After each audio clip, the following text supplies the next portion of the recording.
రాజేంద్రనాథ్ రెడ్డి గారు, ప్రశాంత్ రెడ్డి గారు టెలిఫోనిక్ సంభాషణ నిశితంగా పరిశీలించినట్లయితే ఒక్క విషయం చాలా స్పష్టంగా తెలుస్తూ ఉంది.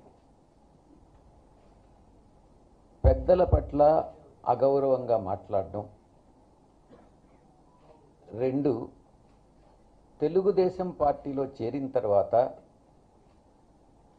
ప్రశాంత్ రెడ్డి గారు కానీ ఆమె భర్త వేమిరెడ్డి ప్రభాకర్ రెడ్డి గారు కానీ విజయం సాధించలేనట్లయితే మేము క్వైట్ అయిపోతాము, మేము ఇక్కడ రాజకీయాల్లో ఉండము, మా యొక్క వ్యాపారాలు పరోక్షంగా చెప్పడం ఏంటంటే మా యొక్క వ్యాపారాలు చూసుకుంటాం, మేము రాజకీయాల్లో ఉండం, ప్రజా జీవితంలో ఉండం, మేము క్వైట్ అయిపోతాము అన్నటువంటిది చాలా స్పష్టంగా వాళ్ళ యొక్క మదిలో ఉంది అన్నటువంటి విషయం తెలుస్తూ ఉంది.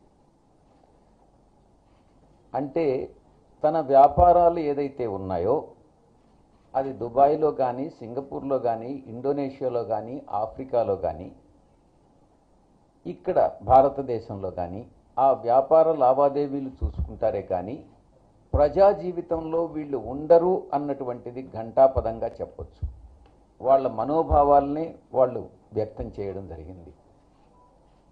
ప్రశాంత్ రెడ్డి గారి మనోభావాలు కానీ ఆమె భర్త మనోభావాలు కానీ దీన్ని బట్టి చాలా స్పష్టంగా తెలుస్తుంది. ఇప్పుడు నెల్లూరు ప్రజలే నిర్ణయించుకోవాలి.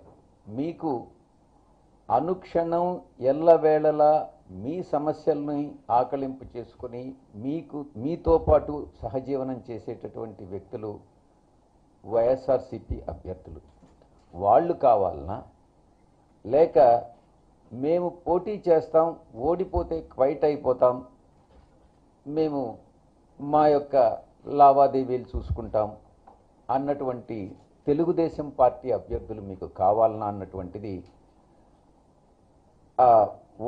మా నెల్లూరు జిల్లా ఓటర్ మహాశయుల్ని నిర్ణయించుకోవాలని వాళ్ళ విజ్ఞతకే నేను వదిలేస్తూ మంచి నిర్ణయాన్ని తీసుకోండి.